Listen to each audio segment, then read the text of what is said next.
Nasib tragis dialami seorang gadis korban percobaan perkosaan di Kabupaten Aceh Besar, Provinsi Aceh. Gadis berusia 19 tahun itu ditolak polisi saat melaporkan kasusnya ke Polresta Banda Aceh. Alasan penolakan karena korban tidak memiliki sertifikat vaksin. Saat itu korban didampingi oleh aktivis dari Yayasan Lembaga Bantuan Hukum Indonesia Banda Aceh.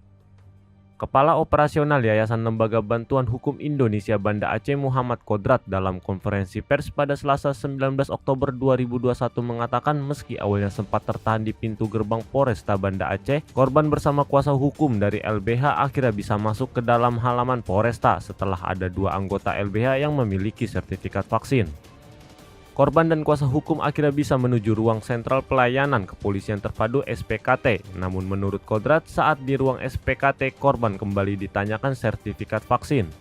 Akhirnya laporan tersebut ditolak oleh petugas SPKT karena korban perkosaan tidak memiliki sertifikat vaksin.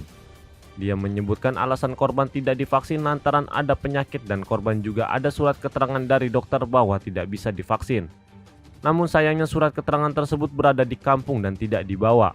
Kodrat mengatakan karena laporan klien mereka ditolak oleh SPKT Polres Banda Aceh, tim kuasa hukum dari LBH Banda Aceh akhirnya mendampingi korban untuk melapor dugaan kasus percobaan pemerkosaan ke Polda Aceh.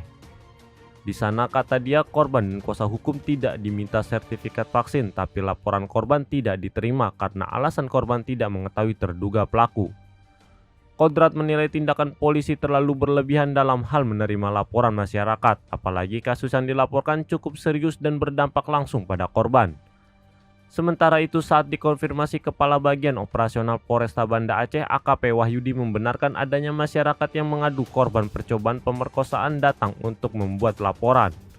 Wahyudi juga mengakui adanya pertanyaan petugas soal sertifikat vaksin, namun menurut Wahyudi pihaknya tidak serta-merta menyuruh pelapor untuk keluar dari Mapolresta karena tidak memiliki sertifikat vaksin.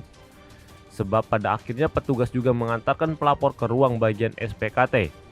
Selain itu menurut Wahyudi pelapor juga telah ditanyakan langsung oleh Kepala SPKT mengenai duduk perkara laporan.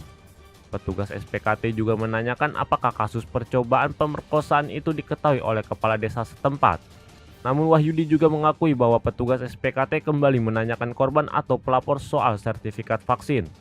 Petugas SPKT meminta bukti keterangan dokter yang membuktikan pelapor tidak bisa divaksin. Petugas malah menyuruh korban untuk kembali esok harinya sambil membawa surat keterangan dari dokter.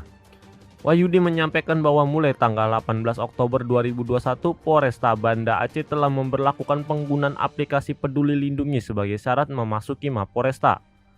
Aturan itu berlaku untuk seluruh personil Polresta dan masyarakat yang akan datang.